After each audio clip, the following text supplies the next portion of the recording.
The Promised Neverland, A Prometida Terra do Nunca, é um anime de crianças, mas não é para crianças. Eu sou o João e vou te falar. Na verdade, nesse começo eu vou deixar o Goku mostrar um pequeno resumo para vocês. E é justamente essa a nossa reação logo no primeiro episódio. A gente começa acompanhando a rotina de crianças no orfanato Gracefield. E durante praticamente todo o primeiro episódio a gente fica vendo ali a rotina delas, o que elas fazem, o que elas deixam de fazer, como elas são tratadas pela cuidadora, que eles chamam de mãe, as brincadeiras, as refeições, e tudo muito leve, tudo muito bonitinho, tudo muito fofinho. Em nenhum momento a gente chega a acreditar, vai acontecer algo ruim em algum momento da história. Até que esse momento finalmente chega. Logo depois de apresentar pra gente uma atmosfera super alto astral, o final do episódio mostra uma das crianças, uma das mais novas ali, sendo adotada. Ela tem ali um bonequinho de pelúcia, um coelhinho de pelúcia que carrega ele pra cima e pra baixo o tempo todo. E no momento em que ela está sendo levada até os portões do orfanato para ser entregue aos seus novos cuidadores, aos seus novos pais, essa criança acaba deixando cair esse boneco de pelúcia e aí duas crianças, o Norman e a Emma, decidem levar esse boneco correndo para ela. E no momento em que eles chegam lá na hora H de entregar o brinquedo, eles não conseguem encontrar nem a menina, nem os pais que vão ali adotá-la. Então eles começam a procurar por eles, até que eles finalmente a encontram. E é justamente o meme que a gente acabou de ver.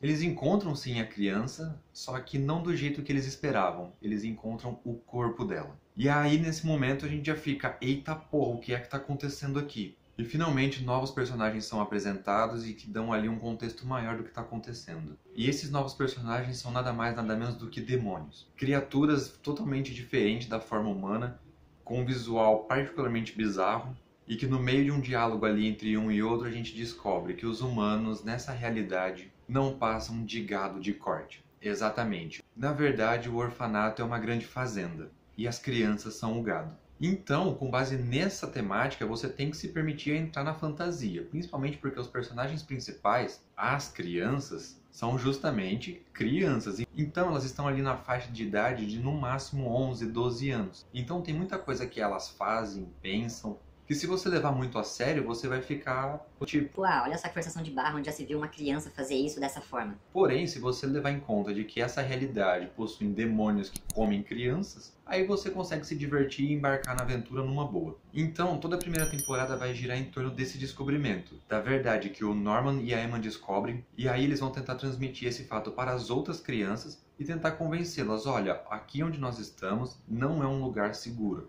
A gente tem que dar um jeito de fugir daqui. E é exatamente isso que vai acontecer nos outros episódios. Eles vão tentar descobrir uma forma de escapar do orfanato. E conforme o tempo vai passando, a gente vai tentando descobrir as motivações que levam a cuidadora, a mãe, a fazer o que ela faz, que é criar e depois entregar ali para os demônios. E aqui é legal que realmente se passa uma questão assim de consumo, porque as crianças elas são totalmente classificadas, tanto que a identificação que elas carregam no pescoço, aquele numeração, é basicamente um código de barras. E aqui os critérios estão basicamente na inteligência e na performance física das crianças. Então, constantemente elas estão passando por brincadeiras, como pega-pega e esconde-esconde, que no fim das contas nada mais é do que um tipo de preparo, algum tipo de teste que elas fazem. Além, é claro, de testes escritos, provas para saber se elas são inteligentes. Porque aqui, a parte mais nobre da criança, a parte mais saborosa, comida gostosa, comida boa, por assim dizer, é o cérebro. Então, quanto mais desenvolvido ele for, mais suculento ele vai ser e mais valioso para os demônios vai ser também. Então, o anime meio que já mostra pra gente o seguinte, todas essas crianças aqui são extremamente inteligentes. E esse vai ser o pilar de toda a dinâmica, de toda a luta intelectual entre as crianças que estão querendo escapar e todo o sistema que está querendo mantê-las presas. Então a gente vai ver ali várias crianças criando vários tipos de estratégias que, mais uma vez, se você não embarcar na fantasia, você vai ficar totalmente descrente de que elas são capazes de fazer aquelas coisas. Voltadas para fugir dali o mais rápido possível e levando a maior quantidade delas possível. E por que eu estou usando bastante a palavra possível? Porque os mais velhos ali têm basicamente 11 anos. A Emma, o Norman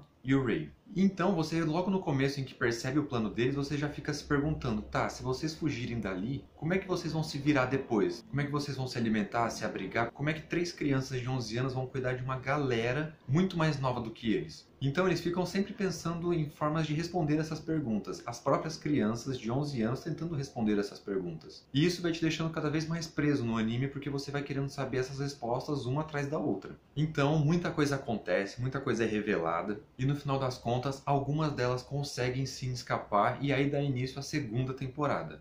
Nessa nova etapa, a gente começa a ver o lado de fora e algumas daquelas respostas vão sendo respondidas. Como é que eles vão sobreviver, onde é que eles vão se abrigar, como eles vão se defender do mundo externo, já que aparentemente é povoado por demônios. Então a gente vai vendo ali um grande amadurecimento dessas crianças, principalmente porque vai ter alguns saltos temporais ali de alguns meses, logo depois em algum episódio já vai ter um salto de 1 ano. Então todo mundo que vai estar ali já vai estar muito mais experiente, por assim dizer. E além disso, o universo do anime vai sendo expandido, explicando o porquê que elas são criadas como elas são criadas. Vai mostrando ali também que existe toda uma sociedade feita de criaturas. E também é revelado que o mundo é dividido em dois. Então, pelo andar da carruagem, a gente vai entendendo que existe o mundo das criaturas e o mundo dos seres humanos. E se a gente levar essa informação em consideração e analisar o título do anime, que a tradução mais literal seria A Prometida Terra do Nunca, a gente é levado a acreditar que essa Terra Prometida é justamente o mundo das pessoas, o mundo dos humanos. E pelo nome Terra do Nunca, aparentemente eu acho que vai ser assim meio que um soco no nosso estômago. A gente é levado a acreditar que existe uma salvação, existe um local seguro em que elas podem ir ficar ali o resto das vidas. Porém, no momento em que elas chegam no ponto em que é indicado, vai ser tudo uma ilusão. Eles vão chegar ali e vai ser basicamente mais do mesmo. Então eu acredito que a gente vai acompanhar a jornada assim desses sobreviventes e que no final das contas vai ser tudo uma grande furada. Vai ser sim uma grande decepção, uma grande ilusão, não só pelo fato de a gente estar com elas o tempo todo torcendo e se preocupando com elas, mas também pelo fato de que a gente vai se sentir na pele delas. O anime vai transmitir de alguma forma aquela sensação de perdi o chão, não sei mais o que fazer, não sei mais para onde ir, o que eu faço agora. Porque a história é bem contada, os traços são bem feitos e é tudo bastante bem conectado na medida do possível. Eles vão deixando ali pontas soltas para criar mistério e deixar a gente interessado nos próximos episódios, normal. Então, de uma forma resumida, vale muito a pena acompanhar. Você tem que embarcar na aventura com certeza. Caso contrário, vai ser uma sensação meio de frustração, mas não uma frustração interessante. Como assim uma frustração interessante? No sentido de que você vai querer continuar acompanhando para ver se vai ter uma solução. Não, você simplesmente vai desistir, vai partir para outra história, para outro programa, outro anime e vai abandonar essa daqui. Mas uma vez que você começar a se permitir, no final do primeiro episódio você já vai querer começar o segundo, depois o terceiro, o quarto e assim por diante. E é assim que é o anime. A princípio você acredita que é uma coisa, logo em seguida você já descobre que é outra, mais pra frente essa segunda situação já é invertida para uma terceira, então assim, é ilusão atrás de ilusão, e o que move os personagens e os espectadores é a esperança de que alguma coisa real vai acontecer, uma coisa real boa. E é isso, eu espero que vocês tenham gostado, vocês estão acompanhando o anime, já conheciam, vieram conhecer aqui ele agora. Eu sei que eu dei alguns spoilers, mas ficaram com vontade de assistir e acompanhar. Deixe aí nos comentários, se inscreva no canal e ative o sininho para acompanhar as doideiras que eu vou lançando aqui. Valeu pela atenção e tchau!